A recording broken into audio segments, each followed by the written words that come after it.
tanggal 28 Maret 2014 nomor F 232 Menpan RB 3/2014 perihal tambahan alokasi informasi anggaran 2013 dan 2014.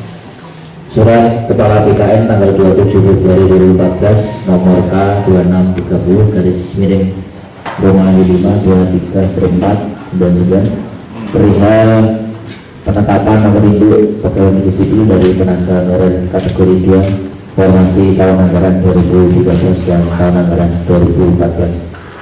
Dan yang terakhir, keputusan Bupati Kudus tanggal 8 April 2014 nomor 800.2/082/2014 tentang pembentukan tim verifikasi dan kecerdasan calon pegawai negeri sipil daerah Kabupaten Kudus bagi tenaga honorer kategori 2 yang lulus seleksi untuk formasi tahun 2013-2014. Di dalam keputusan Bupati, penanggung jawab dan pengarah Bapak Wakil Bupati, Ketua Sekretaris Daerah,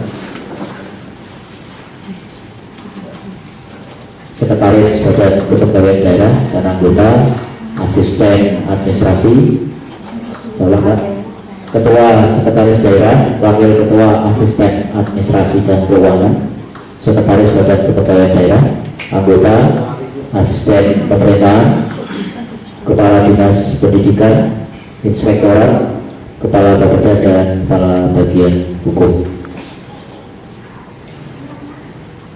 Dari rekapitulasi pelaksanaan penerimaan dan pemeriksaan berkas usul penetapan NIP dari tenaga honorer K2, rekapitulasi jumlah tenaga honorer K2 pada kegiatan penerimaan berkas, jumlah yang lulus database awal 92 dan tambahan 114, jadi keseluruhan yang lulus sesuai dengan surat dari Menpan 206. Jumlah yang hadir 90 dan 63, 153, yang tidak hadir 53. Ketidakhadiran peserta dalam pemberkasan, 1 orang mengajukan surat pengunduran diri atas nama Abdullah Retno Wulandari, guru SD 3 Kalirejo.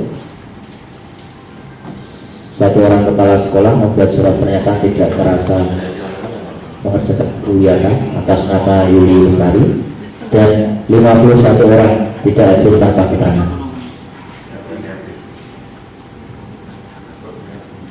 Sesuai dengan perda BKN, berkas wajib yang harus dipenuhi: surat lamaran, ijazah hasil legalisasi, pas foto, DLH pengangkatan di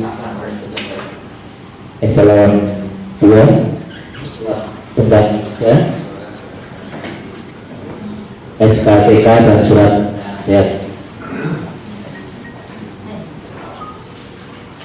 Surat bebas narkoba, surat pernyataan tidak pernah dihukum penjara, surat pernyataan tanggung jawab mutlak yang bersangkutan, surat pernyataan atasan langsung yang menyatakan bekerja terus menerus dan disahkan pejabat eselon 2. Ini berkas wajib secara administrasi yang harus dipenuhi. Dari hasil penetapan tim verifikasi, jadi tim verifikasi ini ada 3. Yang pertama, Inspektorat Riksus Pemeriksaan Khusus. Laporan dari Inspektorat yang dihadirkan selama verifikasi kurang lebih 256. Jadi mulai dari tenaga honorer K2 sendiri, kepala sekolah, komite dan guru senior. Kerja tim Riksus mungkin sudah hampir 1 bulan. Dari 206 tenaga honorer yang lolos tes, setelah diverifikasi oleh tim memenuhi syarat 122, tidak memenuhi syarat 84 orang, terdiri 53 tidak hadir di pemberkasan dan berkas tidak lengkap 31.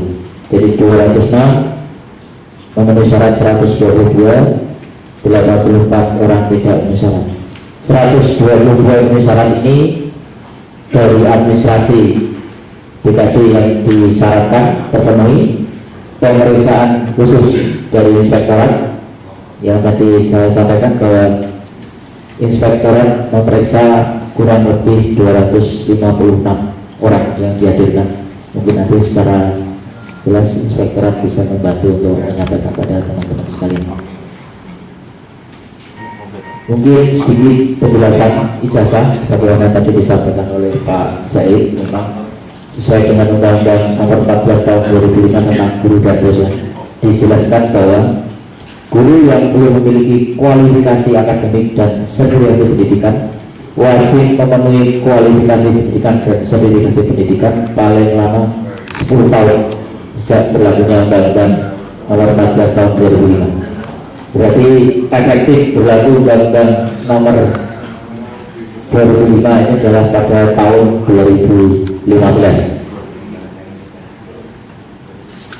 Bahwa sesuai dengan peraturan Kepala BKN Nomor 9 Tahun 2012 tentang pedoman pelaksanaan pengadaan CPNS, pada Rumah Winang tata cara pengangkatan tenaga honorer menjadi CPNS Bukti yang 1 dijelaskan bahwa setiap tenaga honorer yang dinyatakan lulus dan diterima dan atau memenuhi syarat untuk diangkat menjadi CPNS wajib mengajukan lamaran tertulis tangan dan ditandatangani sendiri dengan tinta hitam, ditujukan kepada Jabat Bina Kepegawaian, disertai dengan antara lain protokol ijazah yang telah dilegalisir oleh pejabat yang berwenang sesuai dengan kualifikasi dan tugas yang ditetapkan.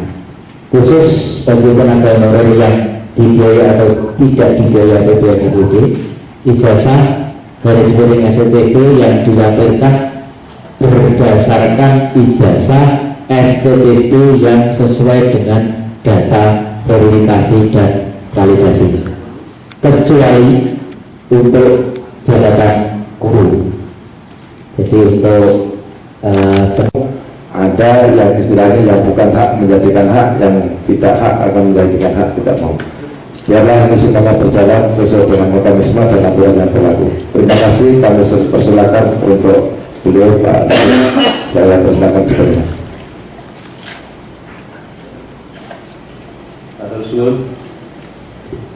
Bismillahirrahmanirrahim. Assalamualaikum warahmatullahi wabarakatuh. Yang hormati Bapak Bupati dan Wakil Bupati Kudus serta jajarannya, yang hormati konco-konco ombudsman dalam lembaga media yang pada pagi hari ini berkenan hadir, dan kawan-kawan dari KPU KKN yang turut menyaksikan proses verifikasi nanti. Jadi kami sebagai lembaga resmi negara yang ditunjuk oleh Undang-Undang 37/2008 mempunyai kewenangan, salah satunya adalah menindaklanjuti laporan masyarakat berkenaan dengan maladministrasi atau dugaan maladministrasi. Kaitannya dengan di Kudus, memang secara resmi laporan itu dilayangkan kepada kami. Hanya 2 kabupaten yang resmi melaporkan kepada kami, yaitu Kudus dan Jepara. Blora itu kami melakukan investigasi, Pati investigasi, Rembang juga investigasi, karena kami sesuai dengan Undang-Undang 37 diberi kewenangan untuk melakukan on motion investigasi. Jadi investigasi harus prakarsa sendiri. Dan alhamdulillah pengalaman kami di Blora kemarin ini menjadi model untuk kawan-kawan yang lain di daerah. Sebenarnya sama situasinya dengan Kudus, cuman persepsi masyarakat hari ini akan muncul namanya jeruk makan jeruk. Tapi faktanya yang disampaikan oleh Pak BKD dan Pak Iqbal itu yang kami lakukan di Blora persis. Kami kemarin memverifikasi 81 orang. Dari 81 orang itu 60 orang itu bisa membuktikan bahwa dia itu tidak memenuhi syarat. Ternyata memenuhi syarat semua. Maka kalimat kami ada 2, BBNS dan BBTNS. Betul-betul memenuhi syarat dan betul-betul tidak memenuhi syarat. langkah yang dilakukan oleh Bupati Kudus dalam hal ini tadi itu dibandingkan daerah lain lebih baik. Saya nggak sebut daerah, tapi di wilayah Pantura Timur ini semuanya normatif. BKD hanya menerima apa adanya. Bahkan kemarin tertutup ngomong salah seorang pegawai di BKD, saya tidak sebut daerahnya, akan mengganti TMT yang ditanggalkan tanggal 1 Januari 2005 menjadi tanggal 3 Januari 2005. Sekarang sebenarnya ratusan. Saya tidak sebut daerahnya, tapi malah lebih parah lagi. Jadi apa adanya. Jadi mohon kawan-kawan kalian bahwa ombudsman itu imparsial, tidak menjadi lawyernya pelapor dan lawyernya terlapor. Peristiwa Blora saya jadikan sebagai satu hal yang bagi kami yang pertama secara publikasi, saya katakan seperti itu. Kudus memang tadi tidak mungkin menggandeng kami sehingga kalimat persepsi masyarakat asumsi jeruk makan jeruk itu masih melekat. Tapi faktanya 83 orang nggak berani ikut pemberkasan, itu luar biasa. Di tetangga bapak itu di Jarno kan BKD-nya, karena BKD tutup mata. Ini faktanya. BKD-nya tutup mata. Bahkan forum-forum FKPH yang ada di daerah-daerah itu, maaf, intimidasi sampai biru-biru saya ngomong. Betul itu. Maka kami kemarin mengawal di Pati lapor polisi, di Jepara lapor polisi, Kudus sesuai dia lapor polisi dan tinggal Kudus, iya kan? Tapi kita harus mencari kebenaran di sini. Tagline kami mengawasi untuk solusi. Dan satu hal yang saya sampaikan kemarin, kami punya form yang kami lakukan kemarin di Blora. Ijazah SMA memang tidak dipersoalkan oleh PP 48 itu. Ini yang perlu teman pahami. Yang penting tidak berijazah SD. Ijazah SMA tidak. Yang penting 4 hal yang diverifikasi faktual di Blora. Ini contoh yang kami lakukan kemarin di Blora. Yang pertama adalah nomor yang kedua nomor ujian, yang ketiga itu kolom ketiga itu nama, kolom keempat tanggal lahir, kolom kelima jenis kelamin, terus kolom berikutnya itu jabatan atau tugas, terus TMP saat ini, terus TMP asli, karena banyak dipalsukan Pak. Kami temukan kemarin yang tidak mau hadir itu dipalsukan, yang seharusnya tahun 2006 menjadi seolah-olah tahun 2005. Ada kemarin lebih dari 2 orang yang memasukkan itu, tapi saya nggak bodoh, karena apa? Kertasnya itu kertas baru. Kalau kertas tahun 2005 jelas lecek, warnanya beda. Terus yang paling gampang adalah stempelnya ini sudah rembes karena sudah lebih dari 10 tahun. Jadi kemarin kasar sekali. Saya sampai ngomong gini, Ibu masih mau bersyukur bahwa ini SKK 2005. Ya saya jawabnya seperti ini Pak. Enggak, saya tanya, masih mau kan 2005 bikin? Iya saja. Kalau mau proses hukum, saya lakukan ya. Kalau itu kriminal, tapi saya menanggung resiko. Akhirnya dia mengaku tidak dibikin tahun 2005. Yang lebih sedih lagi adalah yang menandatangani yang meninggal. Betul. Ini fakta di Blora. Tapi yang memenuhi syarat ternyata lebih banyak gitu loh. Nah 81 60 orang itu berani membuktikan itu. Ini betul. Maka 83 yang kemarin tidak datang di Kudus itu sangat luar biasa upayanya. Cuman hari ini Pak Bupati yang saya hormati dan kawan-kawan, masih ada 36 menurut hasil teman-teman. Ya ayo kita selesaikan hari ini. Paling nggak sampai 1 hari selesai. Karena kemarin kami di luar 4 hari Pak. Karena cuma 81 orang, kalau diputuskan sejak April Pak. Sejak April karena 200 sekian orang ya. Kami di luar kemarin 4 hari. Sampai terakhir itu yang misalnya kami pulang hari Sabtu menjadi Minggu dini hari jam 3 kami pulang dari Blora. Ngatur-ngatur kami cuma bertiga loh. Ya tapi niat kami seperti itu, untuk membawa perubahan yang baik. Jadi itu Pak Bupati yang saya sampaikan, dan teman-teman mungkin memahami bahwa jasa SMA itu tidak hanya di Kudus, semuanya hari ini berjasa SMA. Kecuali ini teman-teman sekalian, ada yang mereka itu tahun 2003 atau tahun 2004 ada SK, ya kan? Akan tetapi SK itu untuk mengikuti program D2 dari UT.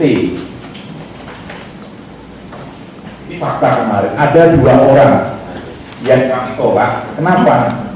Karena nggak bisa membuktikan absensi, dia nggak punya. Surat tugas mengajar dia nggak punya. Tapi dia 2 punya SK, yang satu 2003, yang satu 2006. Yang 2006 dia benar-benar D2. Tapi dia bisa dibuktikan. Bahkan saya didorong-dorong oleh LSM, mohon maaf, untuk bisa mengeluarkan ini. Tapi kepala sekolah nggak mau tanda tangan. Ya salah itu nggak bisa karena kepala sekolah nggak mau tanda tangan bahwa yang bersangkutan itu tahun 2003 itu sekolah. Ini fakta. Dan pemberkasan semua rata-rata menggunakan ijazah SMA. Ini yang saya ketahui di Blora itu 660 sekian, cuman tidak memenuhi syarat sekitar hampir 30 orang. Sisanya memenuhi syarat semua yang dilakukan oleh teman-teman BKD di Blora. Saya apresiasi dengan Kudus yang sudah sedemikian rupa, ya kan. Tempat lain Pak memprihatinkan Pak. Betul, saya nggak bohong. Tetangga Bapak ini kan kebetulan kaya di wilayah timur ini. Tetangga Bapak tahu sendiri lah, mulai dari sana sampai kanan itu tertutup. Bahkan kami kemarin mendorong teman-teman lapor polisi karena itu pintu awal. Kalau udah masuk polisi mereka yang ketakutan, akhirnya mereka tidak ikut berdakwah. Ini juga bisa saya nikmati. Mungkin hari ini ada 38 orang, yang 36 orang yang data diberikan pada kami, dan alangkah lebih bijaknya, ayo kita pergi bareng-bareng sehingga sangka isu-isu itu bisa kita selesaikan hari ini semua. Karena kenekatan seorang bupati untuk merutan itu kan tanggung jawab resiko penumpang, karena SKPN itu yang tanda tangan bukan Pak Sekda atau Pak Bupati. SKPN itu yang tanda tangan bupati dan yang bersangkutan. Demikian dari saya, monggo kita ruangan yang lebih itu kita panggil orang 36 orang ini. Kalau saya buktikan kita selesaikan. Saya siap sampai malam, bahkan besok pagi siap. Karena untuk kepentingan bersama ini. Oke. Jadi itu Bapak sekalian hormati. Jadi ijazah SMA mohon sekali lagi itu tidak dipermasalahkan oleh BKN. Yang penting tidak berjasa sekolah dasar. Ya kan, karena nggak mungkin SD ngajar, SD kan nggak mungkin, pasti SMA semua. Demikian dari saya, Biloto Iwadaya, wassalamualaikum warahmatullahi wabarakatuh. Pak Warabusman, Pak Yayid, apa yang disampaikan barangkali sesuai dengan permintaan untuk menghadirkan 36 yang akan dihadirkan ini untuk diverifikasi secara faktual, dan barangkali sambil menunggu karena ini mereka masih ngajar ya. Nah, ini kami terus terang saja tidak mempersiapkan Pak ini, sehingga biar asli mereka masih bekerja, dan kalau memang setiap saat diperlukan ya kita hadirkan. Dan sambil menunggu ini, mungkin dari KP2KKN ada yang perlu disampaikan, saya persilahkan. Mohon maaf. Terima kasih Pak Tapi, Pak Wakil Bupati, dan Pak Ombudsman-nya juga selaku jajaran dari pemerintah Kabupaten Kudus dan teman-teman media maupun ASN yang ada di Kudus. KP2KKN memang mengapresiasi apa yang dilakukan oleh Bupati Kudus. Kami melihat bahwa langkah keterbukaan, langkah transparansi harus dimulai dari pimpinan, begitu. Karena nanti bawahan pun akan menyusul, dan langkah-langkah dilakukan oleh Bupati Kudus itu perlu kita memberikan apresiasi. Itu harapan kami dalam era keterbukaan, era kebebasan informasi seperti ini. Semuanya bisa diselesaikan kalau kita bisa duduk bersama. Ya, oke. Selama ini sebagaimana kita ketahui bahwa rumor di banyak kabupaten kota selalu mengatakan bahwa CPNS itu menjadi kantong atau pundi-pundinya kepala daerah yang untuk pengen menurut keuntungan yang lebih besar dari CPNS. Pengalaman gitu, dan di Semarang itu sebetulnya di eranya Sumarto kemarin itu sangat bermasalah. Nah sekarang ini era sudah mulai diatur semua oleh kementerian juga, dari aparatur negara termasuk juga NGO termasuk ICW sudah mulai memantau. Kelihatannya pintu-pintu untuk membuat para birokrat yang korup ini semakin tertutup. Itu harapan kami jadi. Dan seperti kita ketahui bahwa di Kabupaten Rembang itu isu saya juga kasusnya 75 juta untuk menjadi CPNS mandiri, dan itu menjadi kundinya buat si Salim untuk dia kepala daerah yang kedua. Dan rupanya itu tetap bermasalah seperti dikatakan oleh Pak Said tadi bahwa CPNS mandiri di Kudus di Rembang ada sekitar 600 orang bermasalah dan itu bom waktu gitu. Nah itulah akibatnya kalau menjadi kepala daerah yang korup. Saya berharap Pak Mus jangan menjadi kepala daerah yang korup seperti dalam data kedua ini yang buahnya yang korup, dan hampir 35 kabupaten kota itu korup semua kepala daerah. Dan kalau misalnya korup ini nanti tinggalnya bukan lagi di rumah yang enak bisa ngomong itu, tapi tinggalnya di gedung panu di Semarang sana, di gedung panu Pak. Dan gitu kan kalau malah di gedung panu itu saat ini bisa rasa nanti lama-lama bisa bikin pemerintahan sendiri. Di situ ada sekda, ada kepala desa, semua.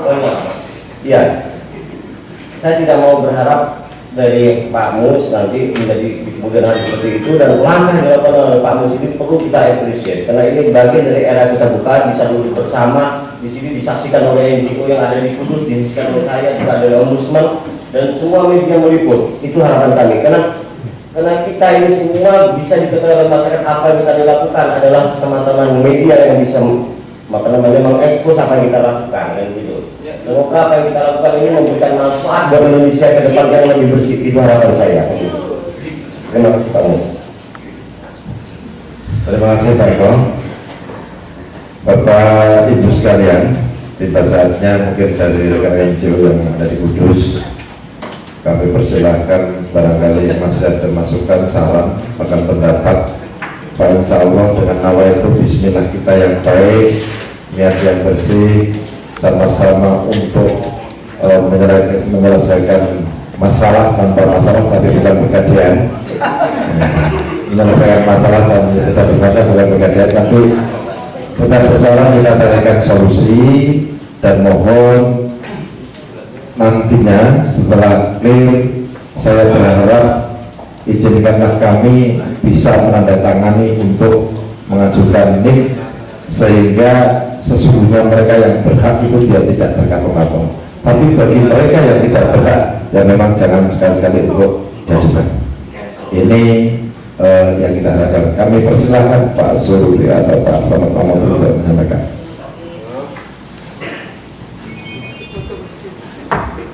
Assalamualaikum warahmatullahi wabarakatuh. Selamat siang dan salam kita semua. Pak Bupati yang saya hormati, Pak Wakil Bupati, Pak Mungkin yang saya hormati, mudah-mudahan tidak seperti Pak.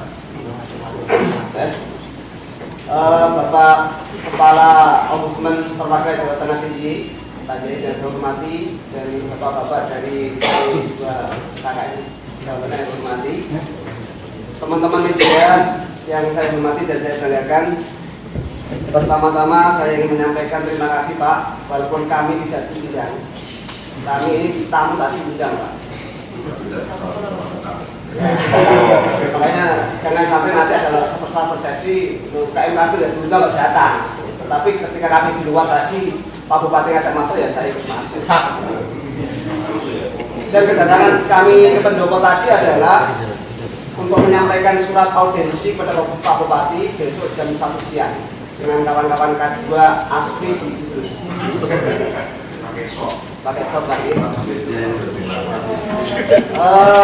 Pak Bupati yang saya hormati, berangkat dari pengumuman dari Ketua Tim Verifikasi dan Pemberkasan, surat pengumumannya tanggal 800 garis miring pasal 2 garis miring 17 garis miring 2014. Kemudian pada tanggal 29 April kami yang selama ini konsisten terhadap pendampingan terhadap kawan-kawan tenaga honorer 2, kami melakukan sanggahan dan keberatan atas pengumuman yang dikeluarkan oleh tim verifikasi. Kenapa kami harus melakukan sanggahan dan keberatan? Dari 122 yang dianggap memenuhi syarat dan 84 yang dianggap tidak memenuhi syarat, bahasa kami itu siluman, kami langsung merapatkan, mengcross-check data-data yang kami miliki. Ternyata dari 122 yang dianggap memenuhi syarat, kami temukan 36 orang lagi yang kami anggap tidak memenuhi syarat. Pertanyaannya apa? Kok kami anggap tidak memenuhi syarat? Dari dari 36 orang itu, Pak, yang tidak pernah ikut uji publik itu jumlahnya 34 orang. Tidak pernah ikut uji publik. Dan ketika kami mendapatkan surat tanggapan dari Ketua Tim Verifikasi dan Pemberkasan, kami melakukan tanggapan balik, Pak. Tanggapan balik, surat-suratan kayak orang bercinta, Pak. Dan waktu itu ketemu langsung pada Pak Ketua Tim, Pak Sekda, dan kami bersama teman-teman. Dan waktu itu Pak Ketua Tim dalam forum itu, Pak, mengatakan memang tidak ada uji publik, angka 271 yang dikirimkan Pak Bupati tanggal 19 April tahun 2013. Jadi angka 271 awal itu diverifikasi dan uji publik yang dikeluarkan tanggal tahun 2013 jumlahnya 256. Tetapi angka 271 yang kedua yang dikirimkan Pak Bupati yang diverifikasi Menpan menjadi 248 itu sama sekali tidak pernah uji publik. Dan itu diakui oleh Ketua Tim Verifikasi. Dan kami banyak teman-teman yang menyaksikan dan mendengarkan Pak Yasin waktu itu mengatakan seperti itu. Artinya apa? Bahwa sesuai dengan ketentuan Peraturan Kepala BKN nomor 9 tahun 2012, ya, peserta tes CPNS tenaga honorer kategori 2 itu adalah yang terdaftar di Resting Kemenpan, dan itu harus dilalui melalui uji publik terlebih dahulu. Dilalui melalui uji publik dahulu. Ternyata dari 271 surat Pak Bupati tertanggal 19 April 2013 itu tidak uji publik, dan inilah yang menjadi pokok persoalan. Kemudian dari itu, Pak. Kemudian satu orang, Pak, maaf, yang 2 orang, tadi 36 itu yang tidak uji publik 34, tetapi yang 2, mohon maaf, kami sampaikan, kami punya data, yang 2 orang yang bernama Supriyono dan Setiawati itu tidak uji publik, tidak masuk database Menpan, dan juga tidak masuk surat Pak Bupati yang diusulkan. Tidak masuk surat Pak Bupati yang diusulkan 271, Pak. Tetapi tiba-tiba dalam testing, ketika mau mengikuti apa, Pak? Mau mengikuti tes, itu setelah kartu tes diterima itu baru keluar ada nama itu. Antara WSP yang dikeluarkan Menpan RB dengan kartu tes yang dibagikan itu lebih kartu tes yang diambil. Kemudian yang satu orang yang bernama Siti Senang Rosida itu memang ikut masuk uji publik tahun 2012, kami punya data itu. Tetapi yang bersangkutan ternyata saya punya ini, Pak, SK yang ditandatangani oleh Ketua Komite SD 2 Gelaga Waru, TMK-nya itu 1 Desember 2005. Artinya apa? Bahwa yang bersangkutan tidak memenuhi syarat karena baru 1 bulan terhitung dari 1 Desember 2005 sesuai dengan PP 48, ya, itu harus 1 tahun setelah berturut-turut terhitung dari 1 Januari 2005. Di sini kami punya data itu Pak. Sekalipun dalam surat balasan dari Pak Ketua Tim itu ini tidak diakui. Kalau tidak diakui ini apa sih yang membuat ini, apakah bongso halus atau apa? Tiba-tiba saya punya ini dan ini ada setengah bahasanya saya punya apa? Clear ini. Yang bohong ini yang membuat atau yang menulis surat dan atau siapa? Kemudian Bapak yang ingin kami sampaikan, sebetulnya surat balasan Ketua Tim itu juga banyak kejanggalan Pak yang dibikin kami. Nomor suratnya aja itu banyak yang salah. Nggak tahu ini karena Pak Bupati banyak yang nggak senang atau apa, saya nggak tahu. Sehingga suratnya aja biasanya banyak yang salah Pak. Seperti itu. Bapak Bupati dan Bapak-Bapak yang saya hormati, kalau tadi terkait dengan persoalan ijazah SMA Pak, dianggap tidak ada persoalan. Testimoni teman-teman K2 asli ketika pemberkasan pendataan tahun 2010 dan 2012 itu dihapus tidak boleh Pak, ijazah SMA diputus Pak. Waktu itu kepala BKD-nya waktu itu Bu Wahyu, sehingga ketika ada tambahan 78 Bu Wahyu tidak mau, maka data yang kami miliki sebetulnya yang uji praktik tahun 2010 itu hanya 199 karena data-data SMA itu tidak dihapus, tidak boleh. Kemudian uji praktik tahun 2012 sama, ijazah SMA diputus tidak boleh Pak Jahit. Kalau dibutuhkan diperbolehkan, tetapi faktanya diputus pada pendataan tahun 2010, 2012 tidak boleh. Nah, ternyata yang kami sangka ini rata-rata ijazahnya SMA juga itu Pak. Rata-rata ijazah SMA. Karena ijazah S1-nya itu di atas tahun 2006, ada yang 2005 dan memang ada yang 2012 bahkan. Tapi itu digunakan di dalam proses pendataan mengikuti ujian tes. Punya data itu. Nah, kalau kemudian tadi dikatakan Pak Kepala BKD bahwa sesuai Undang-Undang 14 tahun 2005 bagi mereka tenaga tentang guru dan dosen itu menyesuaikan ketika dia sudah menjadi guru. Tetapi kita ingat ada undang-undang sebelum itu Pak. Undang-undang sebelum tahun 2005 nomor 14 ada undang-undang nomor 20 tahun 2003. Ada pasal 42 ayat 1 jelas. Jadi tenaga pendidik itu punya kualifikasi kejuruan pendidikan Pak, ada PP-nya juga.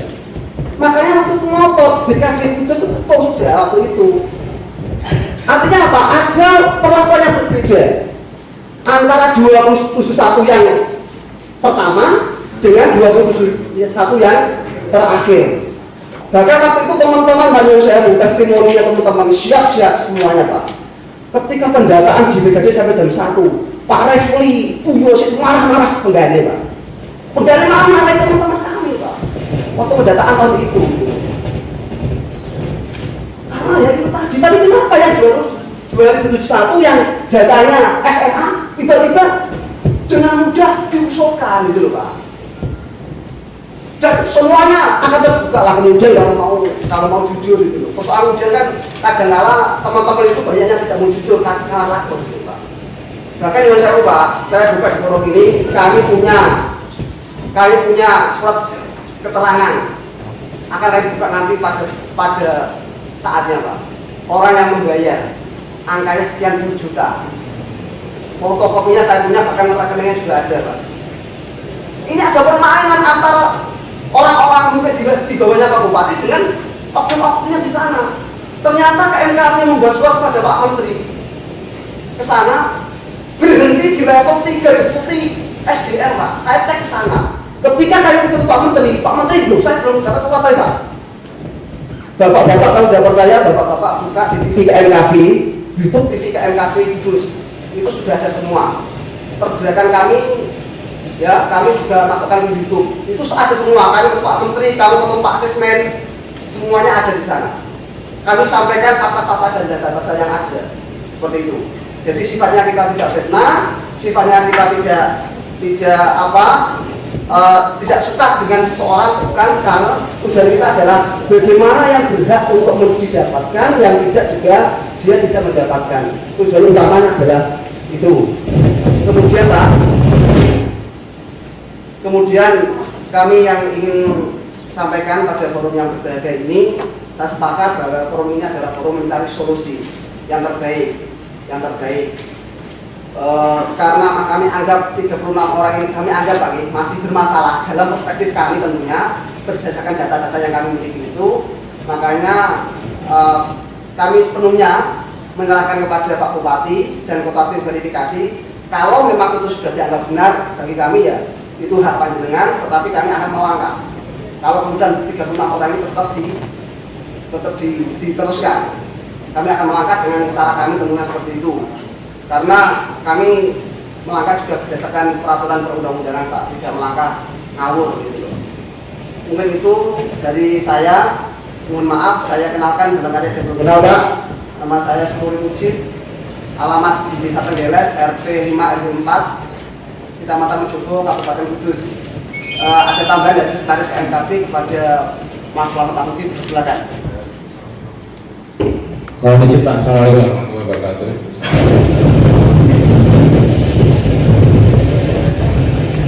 Ganti aja.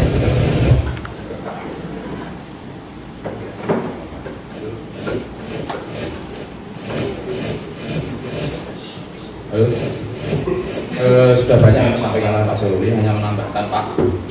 Sebenarnya kita menuntut aja lah kejujuran dan pertanggungjawaban secara publik. Kejujuran dalam pengertian ini telah terbukti apa yang diusulkan Pak Bupati 271 dengan surat tanggal 19 April 2013 terbukti banyak yang memanipulasi data. Itu harus diakui. Tidak perlu malu Pak. Ini kita bicara soal solusi aja. Jadi diakui aja. Dari 271 yang jenengan usulkan itu ternyata manipulasi yang lulus CPNS. Itu fakta, dan yang melakukan verifikasi adalah yang uji publik 2012. Kalau Pak Sulun tadi menyinggung dengan Pak Refli dan Bu Yusi, ini perlu diklarifikasi Pak Janmiko. Beliau ada di sini. Itu bahkan teman-teman itu, pengakuan teman-teman itu yang nanggung itu Pak Janmiko. Oh, saya kira lulus kok, itu ngaku tanggung jawab. Itu yang terjadi, kita temukan di lapangan seperti itu. Nah, kenapa mereka yang sudah begitu keyoro-yoro yang meninggal keluarga sampai begitu babak belur mengikuti uji publik tidak terekrut gitu loh. Jangan bilang seperti ini, geger kan gara-gara lulus, dari lulus orang geger kan begitu. Itu kan yo argumentasi yang menyakitkan gitu loh. Andai kan 256 itu murni ikut tes yang itu aja, tidak sampai 504, itu saya yakin mereka tidak akan go kalau memang nggak lulus gitu loh. Itu kan fakta Pak, itu harus diakui gitu. Kemudian kita cari solusi. Kebetulan ada ombudsman dan kawan-kawan KP2KEKR. Setelah 84 itu ditemukan hasil verifikasi itu tidak lulus, kemudian nasib 25 kawan-kawan ini kami gimana? Kemudian kalau nanti 36 terbukti tidak lulus lagi, apakah tidak diisi oleh kawan-kawan yang memiliki hak gitu? Ini adalah ada solusi dibicarakan di sini. Tidak perlu kami harus di jalan, tidak perlu kami harus berburu-buru di jalanan, kan begitu Pak. Bahkan kami memang berencanakan untuk aksi tanggal 20 dan seterusnya akan aksi kalau memang tidak ditemukan solusi. Demikian Pak, terima kasih. Baik, terima kasih Pak Soluri, Pak Selamat Mahmudi. Saya tempat datang ini Mas Ahmad. Ya, terima kasih. Kali ini apa yang disampaikan oleh rekan-rekan dari KMKB Kudus pasti semua kita berhikmah. Kalau kita niat hati kita baik, Pak Insya Allah Tuhan pasti akan memberikan jalan yang terbaik. Ini yang terpenting. Yang kedua, saya mohon yang memberikan ini, karena terserah tidak mungkin saya sebagai bupati akan melihat detail satu persatu, walaupun itu semua tanggung jawab saya, tapi saya kan dalam hal ini ada yang membantu, baik mulai dari Pak Wakil Bupati, Pak Sekda, Pak Kepala BKD maupun Dinas Pendidikan dan lain sebagainya. Ini pertama.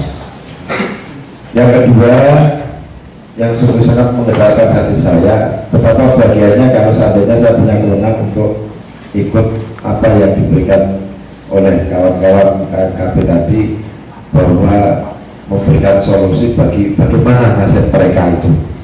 Cuma sampai hari ini tolong nanti Pak Kepala BKD upayakan dan carikan solusi itu berdasarkan pertama yang selalu saya katakan adalah ada nggak aturannya. Yang kedua dari sisi tertib administrasi terpenuhi nggak dari sisi tertib administrasi.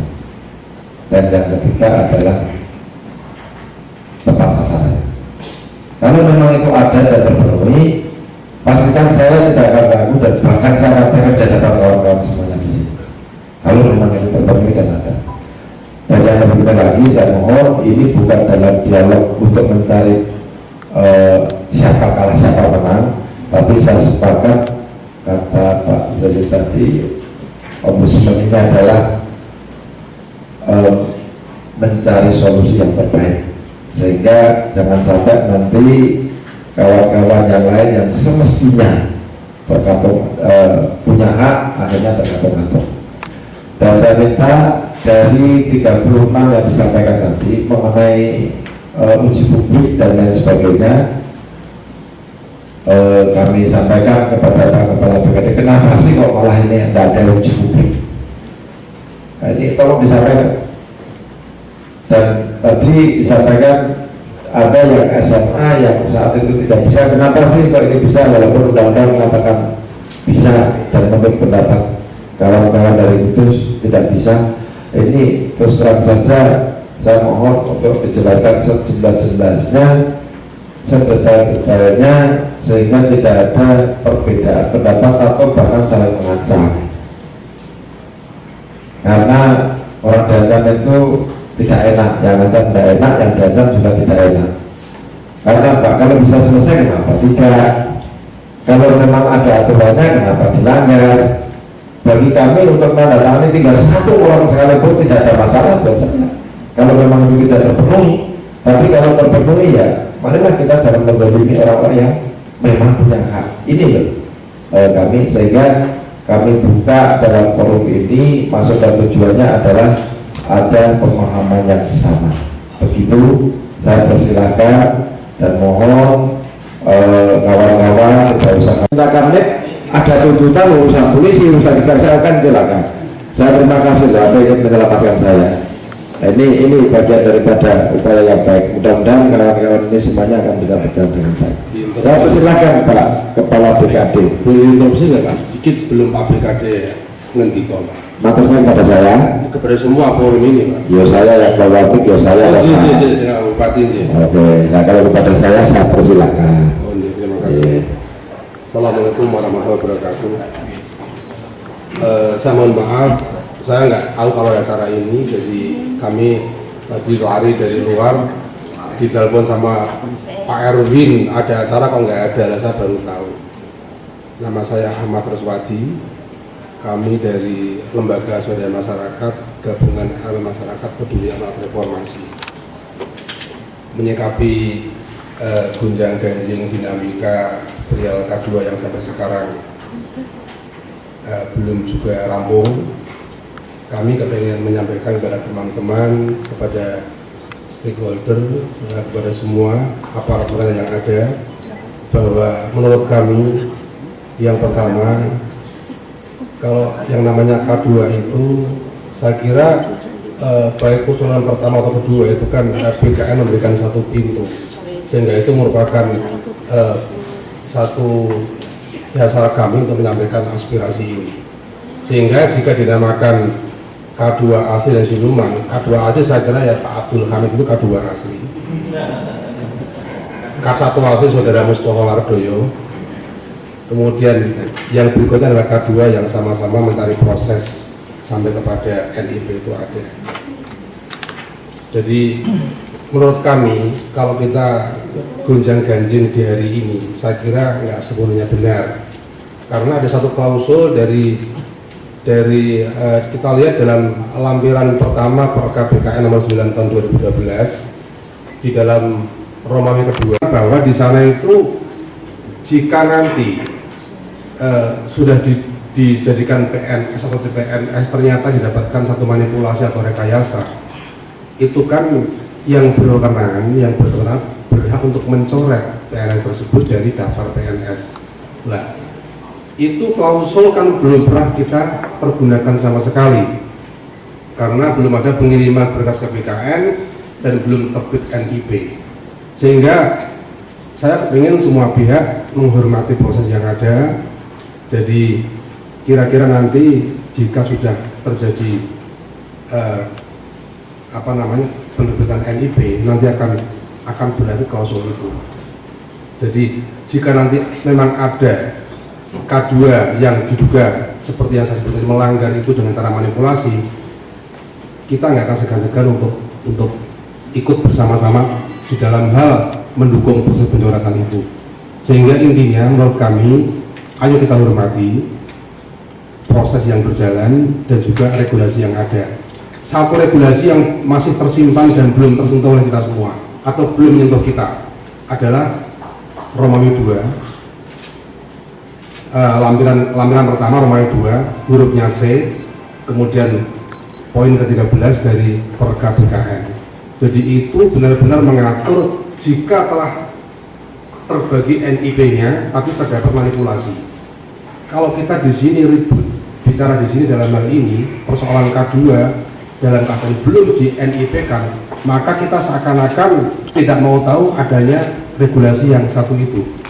Karena ternyata dari sekian nama itu meletuslah manipulasi dan sebagainya.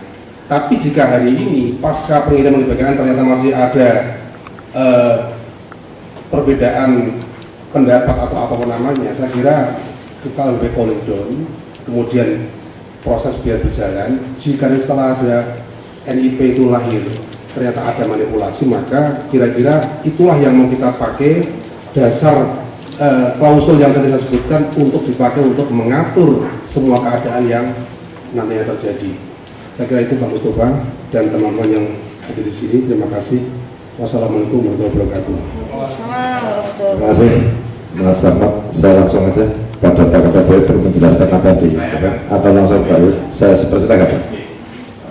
Untuk menanggapi yang terakhir tadi, filosofi dari munculnya edaran BKN ini kan tanggal 20 Februari itu adalah ketika terjadi karut-marut pasca pengumuman Februari kemarin. Perlu kita pahami munculnya filosofi itu.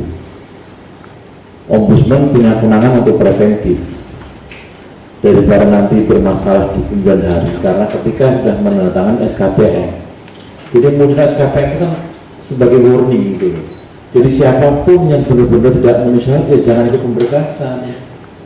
Itu warning sebenarnya munculnya peraturan BKN tanggal 27 Februari itu, karena dilandasi dari gejolak sosial yang ada di seluruh Indonesia hari ini. Faktanya seperti itu. Sehingga daripada nanti teman-teman yang sudah dikirimkan, maaf di Pati, di Jepara sudah dikirim semua, ya monggo, resiko tanggung penumpang. Tapi bagi teman-teman daerah yang masih mau melakukan itu, ya kita apresiasi itu. Mana itu Blora, Kudus mau melakukan itu, ayo kita dorong untuk sampai selesai. Ya kan? Proses yang kita hormati hari ini.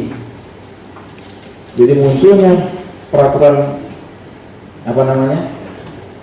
soal edaran sore tanggal 27 Februari itu, saya tanggal 2 sampai 4 kemarin ketemu dengan BKN, dengan Kementerian PNBan, dengan kepolisian daerah kepolisian Republik Indonesia membahas soal K2 secara khusus itu. Yang artinya, saya mohon maaf sampai kalimat yang nggak enak didengar mungkin bagi teman-teman K2 bahwa untuk membasmi kuman-kuman, ini kalimat dari BKN ya, salah satu deputi itu dengan munculnya peraturan kemarin itu yang tanggal 27 Februari itu, sehingga mereka nggak berani macam-macam karena resiko pidana itu di depan mata itu loh Mas.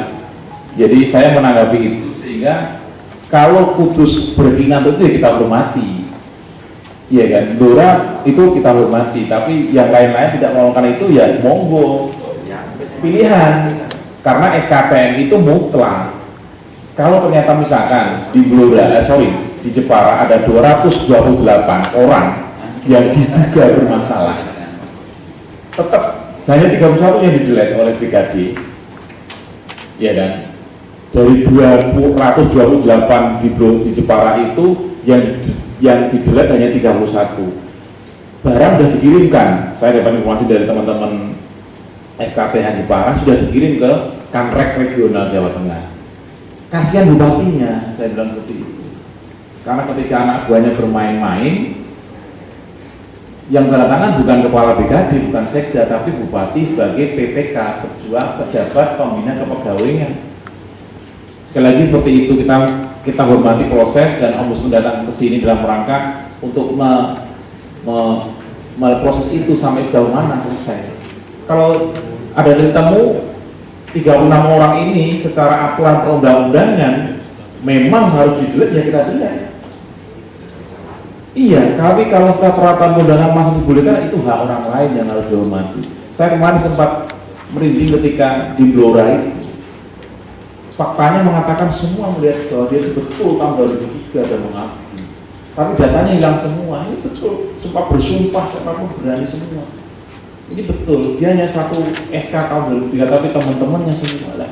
Apakah hak orang yang harus memenuhi itu kita hapuskan? Tidak mungkin. Kita kan punya hati yang harus kita jadikan sebagai pijakan untuk menilai. Jadi proses ini monggo saya saran obati untuk teruskan aja, nggak apa-apa, karena daripada timbul masalah di kemudian hari, lebih baik kita berdarah-darah di depan daripada berdarah-darah di belakang. Jadi gitu, terus dulu. Terima kasih Pak David. Barangkali ini supaya nanti bisa mempercepat persoalan, kita tidak dialog tapi verifikasi faktual ini dari Pak Kepala Dinas Pendidikan sudah bisa menghadirkan 30. Baru kami tempuni Pak ini.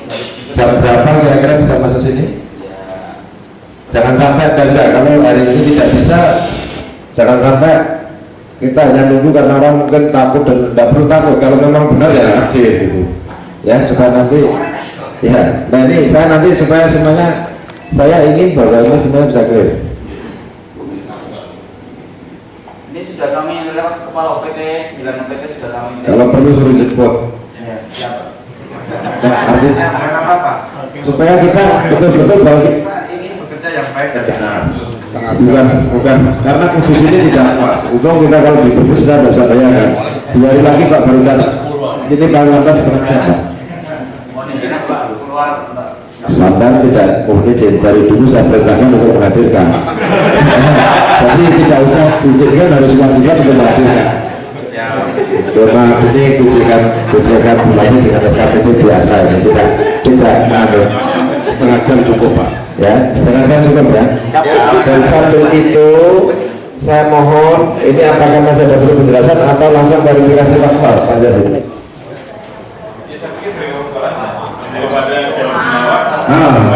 Verifikasi faktual ya.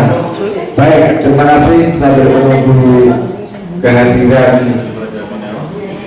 yang bersangkutan yang perlu diverifikasi faktual, termasuk apakah yang disampaikan oleh KPP, kita pasti berpikir positif lah. Pasti semua ada hikmahnya. Kalau saya hanya berpikir itu saja.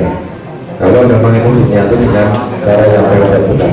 Secara saya dan saya persilakan sampai 3 hari untuk sajiannya saat ini. Terima kasih.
Ya, contoh tempat lain.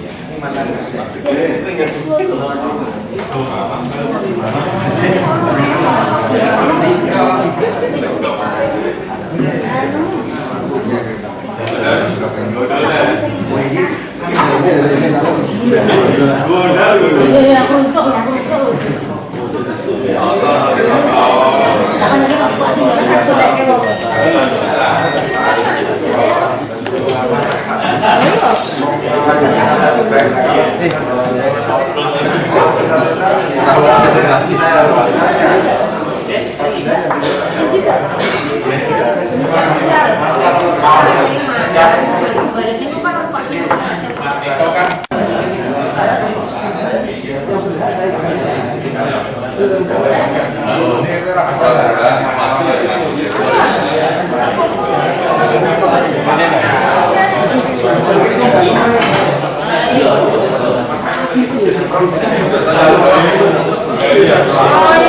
Mas Mami iki awake dhewe iki mau terus piye?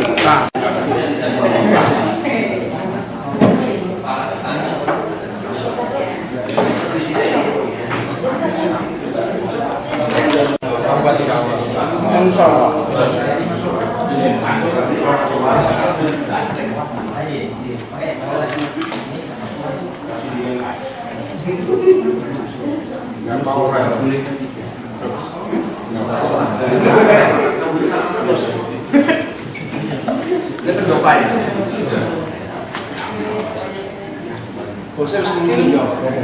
Iku bosen masak. Iku bosen nang dino kok sejak snack ngono. Bosone ora permintaan. Dene tamu juga yo. Iya, alhamdulillah.